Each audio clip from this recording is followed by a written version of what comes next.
Canadian Prime Minister Mark Carney has called President Donald Trump's new tariffs on auto imports is unjustified and in violation of the existing trade agreements, and said that Canada would impose retaliatory trade actions of their own. Speaking in Ottawa, Carney promised Canada's retaliation will have maximum impact in the United States and minimum impact here in Canada. Trump on Wednesday said that he was placing 25% tariffs on auto imports, and to underscore his intention, he stated, this is permanent. Carney spoke after chairing his special cabinet committee on the US relations. Let's listen in to what Mark Carney had to say. And our response to these latest tariffs is to fight, is to protect, and to build. We will fight the US tariffs with retaliatory trade actions of our own that will have maximum impact in the United States and minimum impacts here in Canada. Let's now go across to my colleague Maha Siddiqui, who's joining us live. Maha, help us understand now, with Carney saying that they will impose or go ahead with a retaliatory tariff, what kind of a significance is that likely to have on the geopolitical landscape? Well, already the relations between the US and Canada have dipped to an all-time low, considering that they are neighbors and they have been allies and partners for over many decades now. So the relationship is already soured, and that is because of the trade and tariff war that is on because of US President Donald Trump imposing tariffs against Canada. Now, the latest round of this between the US and Canada, the war of words that we are seeing has been triggered because of the 25% tariff that has been imposed on for import of foreign cars that the US is now going to levy. Now, this is going to have significant impact on Canada, considering that half the exports of cars from Canada was to the US. And the auto industry is very closely tied between the two countries. Even the supply chain, if you take a look at that, Priyanka, it goes from Canada to US to Mexico. So it's very difficult because it's so closely interlinked, this industry in North America across these three countries, that any action of this nature is going to have a great impact, especially at this time in Canada when it's going to go in for elections. We are seeing leaders, including Mark Carney, going to some of the places like Windsor in Ontario, which is the auto hub of Canada. So clearly, this reflects the kind of the sentiment on the ground related to these tariffs, especially associated with the automobile industry. All right, Mal, thank you so much for getting us all those details. We'll keep coming back to you as the Trump tariff schemes to sort of create havoc further on. But it's time for us to switch gears and move on to the next story that we're tracking very closely, and that's the Russian news agencies have reported early on Friday that Russian President Vladimir Putin suggested Ukraine could be placed under a form of temporary administration. This is to allow for new elections and the signature of key accords with the aim of reaching a settlement in the war. Now, Putin also said that he believed that US President Donald Trump, who has improved ties with Russia, sincerely wanted to end the more than 3-year-long conflict. He also said that Russia was steadily moving towards achievement of its goals in the conflict. Now, reports suggest that the United States has also paused contributions to the World Trade Organization for 2024 and 2025. Now, as US President Donald Trump's administration ramps up efforts to cut government spending, the Trump administration is reiterating from the global institutions it sees at odds with its America First economic policies. Now, the WTO had an annual budget of $232.06 million in 2024, and the United States was due to contribute about 11% of that is based on a fee system that is proportionate to its share of global trade. Let's go across to Ray Locker, senior journalist and author. Mr. Locker, help us understand, what does this really mean in terms of the impact and the operations of the WTO going ahead? Well, I think the WTO will find that money somewhere else, perhaps from China, perhaps even some more from India. It'll come from trade rivals to the United States. So this is basically poking our own eyes out and hoping for the best, but it's not strengthening the United States in the trade wars. It's weakening us. Every step we do does like this, weakens the United States position abroad. It doesn't generate more respect. We're seeing this with Canada, and this is another example of that. Mr. Loka, as you also mentioned that the position of the US will be further eroded following this kind of a move, really. And now considering that the United States was also the larger contributor to the WTO, as you mentioned that the WTO now might look to China or perhaps even India, but in terms of the global positioning of the US when it comes to trade itself, how's that really likely to pan out? Well, it's a net negative. It hurts us. It hurts us abroad. I mean, United States has thrived because it's a magnet for some of the best talent from around the world. It's a market that people want to be in.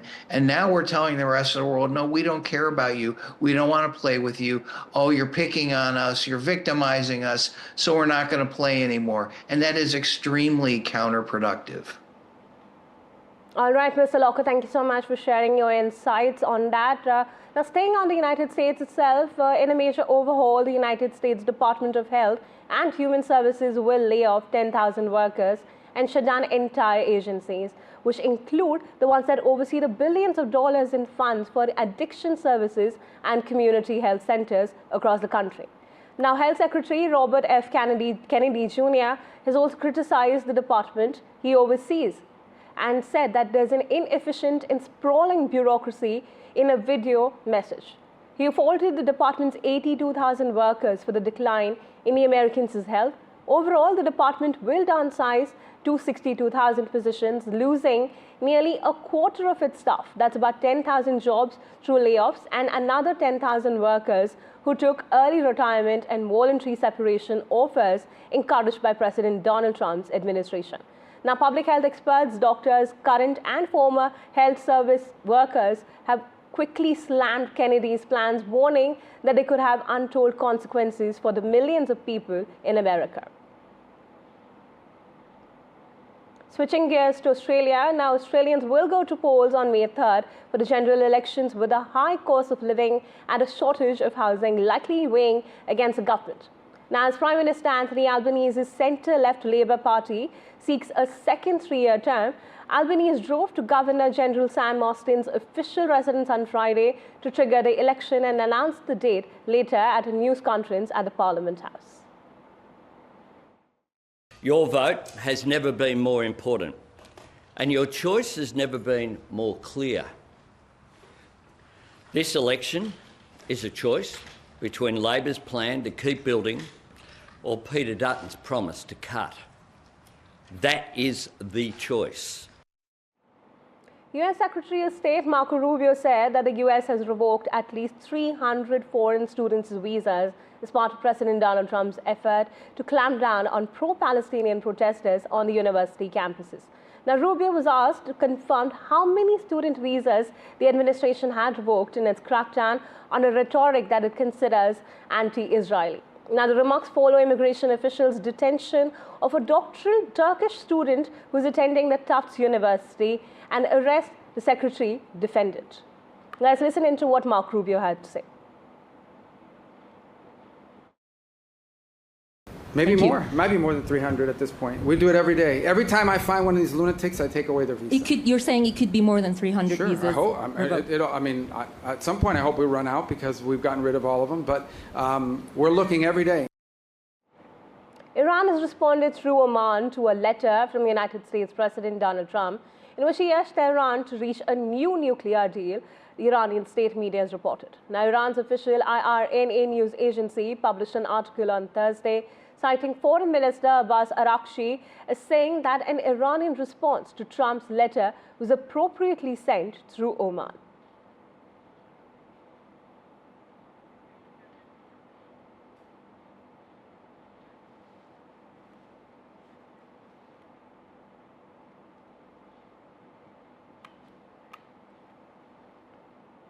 Prime Minister Narendra Modi on Thursday spoke with King Philippe of Belgium, discussing shared close bilateral ties between the two countries, along with boosting trade and investment and advancing collaboration in innovation.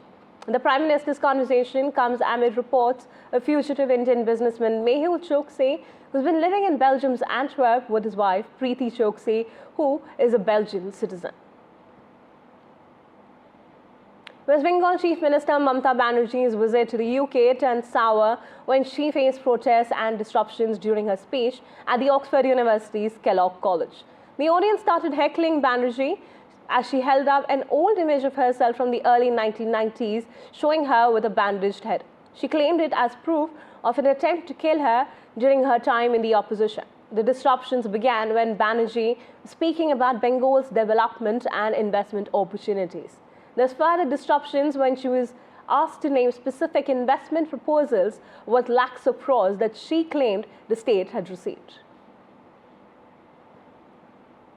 It's time for us to take a short commercial break. Lots more news and updates coming up on the other side. Stay tuned.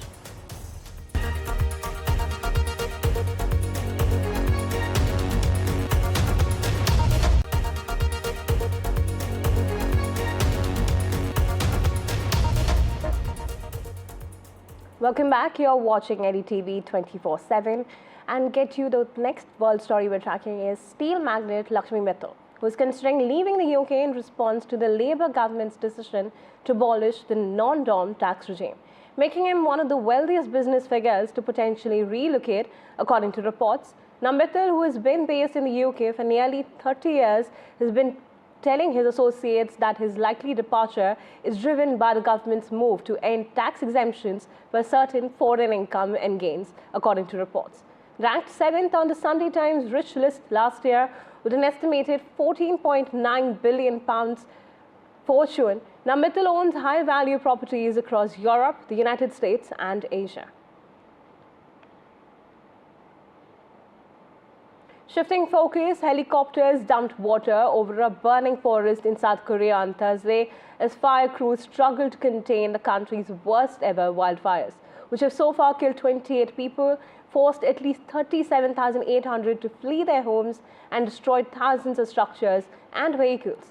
Multiple wildfires fueled by the strong winds and dry weather have been raging across South Korea's southeastern region since last Friday. The government has mobilized thousands of personnel, dozens of helicopters and other equipment to extinguish the blaze. But the gusty winds are hampering their efforts. The fatalities include a pilot whose helicopter crashed during the efforts to contain a fire on Wednesday, and 4 firefighters and other workers who died earlier after being trapped by the fast-moving flames. Authorities so far say that the fires were caused due to human error. Let's go across to Zerin Osho, the Director, Institute for Governance and Sustainable Development, is joining us live. A very good morning. Thank you for joining us. Help us really understand. Now, earlier this year, there was the Los Angeles wildfires. To now in South Korea. Really, how would you say the climate change is sort of being responsible for what's happening in South Korea right now? Thanks, Priyanka, and good morning, and thank you so much for having me on the show this morning. And you've rightly pointed out, it's uncanny, the similarities between what's happening, unfortunately, in South Africa with what had happened in Los Angeles. And I think the most common factor in both these geographically distant places is the phenomenon of dry winds and heat spells during the wildfire season, as they're called. So in LA, in California, we had the Santa Ana winds that were basically these really dry, arid rainless winds that were carried from the central mainlands to the coastlands. Something similar is happening in Korea. So Korea also has a lot of wildfires during the autumn season. That is also because of, the drier winds, lesser rainfall. But within the first 3 months of this year, we're still in March, they've already had about 244 wildfires, which is about 2.5 times higher than what they experienced last year. So I think one common phenomenon that has to be taken into consideration is the fact that as temperatures are increasing, and one would imagine that as temperatures increase, the linear impacts of climate change would be seen. So they can be calculated by climate models. Unfortunately, that's not what's happening. That's not what's happening. You have non-linearity and these fat tail risks that are associated with temperature rise. So even if there is a percentage increase in temperatures, extreme weather events do not increase linearly. They are going to be non-linear and fat-tailed. So that basically means the extreme climate or extreme weather events are a lot more frequent, a lot more unpredictable. And unfortunately for South Korea, what has happened is it is a country that has a high density of pine trees, and pine trees have a lot of resin, which act as a fuel with the winds. And to make matters worse, it seems that rain is only expected to come by tomorrow. So we have another 24 hours to see how this will pan out. All right, Ms. Osho, thank you so much for getting us all those details and really sharing your insights on the climate change and its impact on the wildfire that's been reported in South Korea. Thank you so much. Thank you. Shifting focus, a recreational submarine that was taking 45 tourists on an underwater cruise of coral reefs in the Red Sea sank off the Egyptian resort town of Hurghada on Thursday, leaving 6 Russians dead. The remaining tourists, more than 24 of whom were injured, have been rescued. Now, the cause of the sinking was not known immediately. However, the Russian consulate said that it took place about 1,000 meters offshore. The Sudanese army shelled parts of Khartoum's twin city of Omdurman from early morning on Thursday. Meanwhile, the resident said that after declaring the victory over the Rapid Support Forces, rivals in a 2-year battle for the capital. Now, the Sudanese Armed Forces Chief Abdel Fattah al-Burhan has declared that Khartoum is free. Hours after his forces recaptured Khartoum airport from the paramilitary Rapid Support Forces, Niamey ousted the RSF from its last footholds in Khartoum city, but the paramilitary RSF holds some areas in Omdurman, directly across the Nile River, and is consolidated in West Sudan, splitting the nation essentially into rival zones. It's time for a short commercial break. Lots more news and updates coming up on the other side. Stay tuned.